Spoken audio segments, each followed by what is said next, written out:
I want to ask you a question. When is the last time you had a meaningful conversation with your wife or with your kids? And I'm talking about eye to eye, no phone, no distractions. You're asking thoughtful questions and you're listening to what they have to say. Unfortunately, that is more and more rare. Our culture is desperate to be known, but we settle for being seen.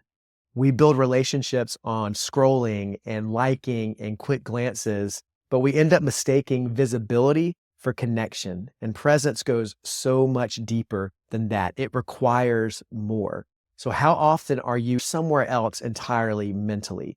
Maybe you're at work and you're thinking about how you wish you could be home and be more present with your family. But as soon as you get home and you're with your family, you're thinking about all the work that you have to do. And you're never able to be exactly where you are in the moment. We get so easily distracted. Sometimes our distractions aren't even bad things because we need to work hard as providers for our family, to take care of our family, to do the work God has called us to do. Yet oftentimes we're just distracted because we haven't learned how to be content where we are right now. We always think that there's another goal that we have to achieve. There's another metric that we have to hit in order to feel successful, that the next thing is going to be what finally frees us up to be present. And we just keep kicking the goalposts further and further and further down the field. You think you have to be doing more. You think every problem at your business has to be solved right now, or you think you are meeting the emotional needs of your kids just by being in the same room or sitting on the couch with them,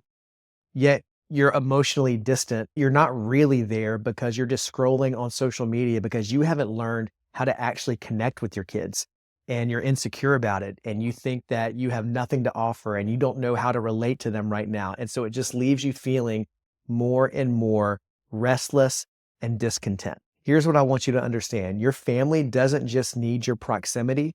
They are desperate for your presence. They don't just want you to see them. They want to be known by you. And that doesn't happen by accident. It happens with focused and intentional presence. I know you feel like if you could just go on the next vacation, if you could close the next deal, then you'll finally be present. But if you're honest with yourself, like I had to be, that's been a pattern my whole life, ever since I was a kid. I remember in second grade when all my friends could ride their bike throughout the whole neighborhood, and I couldn't go past the stop sign on Mountain Brook Drive in Columbia, South Carolina. And for a while, it was fine because my friends stayed on the street in front of our house with me. But one day they got tired of that street and they rode their bikes off to explore all the treasures that awaited them in our neighborhood. And I remember standing at that stop sign feeling like my life was over as a second grader because I wasn't able to go where all my friends were going. And I was so mad, and I begged and I pleaded for my parents to let me go past the stop sign.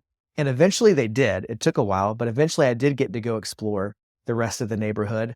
But even though I made it past that stop sign, I've never made it past the feeling that there was something I was always missing out on. And a lot of times I'm staring at my phone and I'm just looking past a digital stop sign, thinking about all the different things that are out of our reach, that if we could just get there, then finally we'd be happy. Finally, we'd be content. Finally, we could be present if we could just have that person's job, that person's career.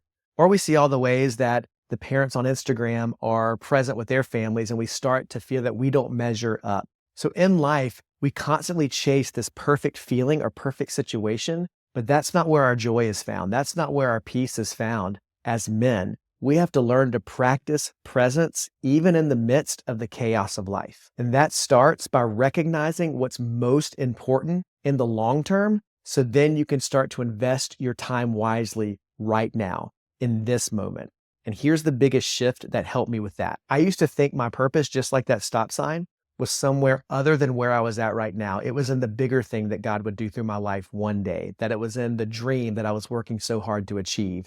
But I've realized that my purpose and calling is to steward the life that God has given me now. My purpose is to live as a follower of Jesus right now, in this moment, to reflect his heart in every interaction that I have, to be a light, a city on a hill at my organization, at my church, and most importantly, in my family. That means you can walk in your purpose even in a hard season, even in a chaotic season, even in a season where it feels like your family is moving in so many different directions and your business seems to be growing, but it's creating all these problems. You can live out your purpose in a job you love and a job you hate. You can live out your purpose when your kids are young and when your kids have graduated, because you carry your purpose with you into every season of life that you're in. Being a loving and a present husband and father, that is my purpose and my calling, to reflect the heart of God to my family, to lead my family. And that requires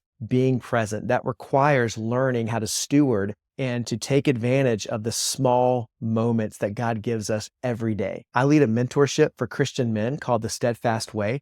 And we have 5 guardrails that keep us focused on what actually matters, both long-term and in the moment. So we have to have clarity on where we are going so we know the steps that we can take right now. And the second guardrail that we focus on is the guardrail of steadfast sight. We talked about steadfast soul in the previous video, but steadfast sight is all about seeing what's most important right now and being present. One of the ways that we teach the men in that group to do that is by initiating one meaningful conversation with your wife and with one of your kids every day. Initiating is the key word here, because you're not waiting for the conversation to happen. You're not waiting for someone else to start the meaningful conversation. You are taking responsibility, because if you just wait for it to happen, often it won't happen.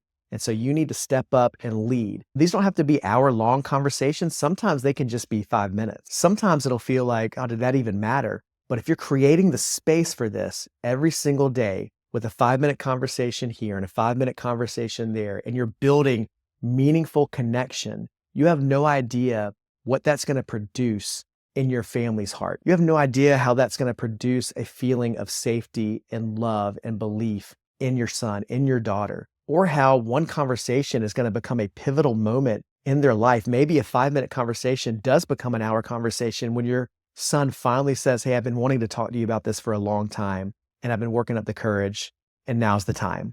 Because you've invested in that relationship. You're creating spaces for real connection to happen. Your family won't remember how well you invested your money, but they will remember how well you invested your time, how well you invested your focus and your attention and your heart. And they'll remember how often you stare at this as opposed to how often you look them in the eye and really care about what they have to say. And I struggle with this a lot. I've had to have a lot of conversations where I have repented and apologized to my family for how much I'm locked in to a screen. So I know it takes work. Let me give you a few tools that you can put into practice as soon as this video is over. I want you to have one meaningful conversation with either your wife or your kids, or if you're a woman watching this, with your husband and your kids. This isn't just for men. Even though my Steadfast Way program is for men, this applies to men and women. Here's the parameters. With this conversation, there can be no phone. Leave it in another room. And I want you to ask one good question. A good question for this exercise means that it can't be a yes or no answer. It has to be an open-ended question. So let me give you an example. Don't ask, how was your day? Because your kid can say, oh, it was good. It was fine. They can just give you a really brief answer, and then you just feel like you failed. Instead, ask, what was the best part of your day? That actually requires your kid to think about it. That requires them to give you an actual moment from their day that mattered to them, which can often give you a clue into what really is important, what's going on in their life right now. Don't ask, hey, was practice good today? Ask, hey, what did you feel most proud of at practice? Or what did you feel most proud of today? Or what did you struggle with today? What was hard today? It doesn't even have to always be a positive thing that you're trying to mine out of the conversation. The goal is to get them to talk, and then for you to listen and ask good follow-up questions. Don't just check the one question off your list. See where the conversation can go. And then don't force it to become something that it doesn't need to be. If it just needs to be 5 minutes, let it be that. But I think if you can start to look for those moments, it's going to start to build a culture of connection and trust and openness in your family. There are many other ways we talk about being present in the moment in the Steadfast Way, not just having one meaningful conversation a day, but there's a lot of practices and tools we have for how to connect in your marriage and how to have intentional time with your kids, even how to be present to yourself, like what refuels, what replenishes you. But this one skill is foundational to so many important areas of your life, in learning how to be someone who's a good leader, a good listener, a good friend, and a good husband and father. So as soon as you're done with this video, I want you to plan out your one meaningful conversation today. And then I want to hear in the comments how it went. Tell me what question you asked. Tell me how they responded to it. I want to hear how you put this into practice, and then be on the lookout for the next video that's going to be all about how I got into the best shape of my life at 48 years old. I'll see you in that video.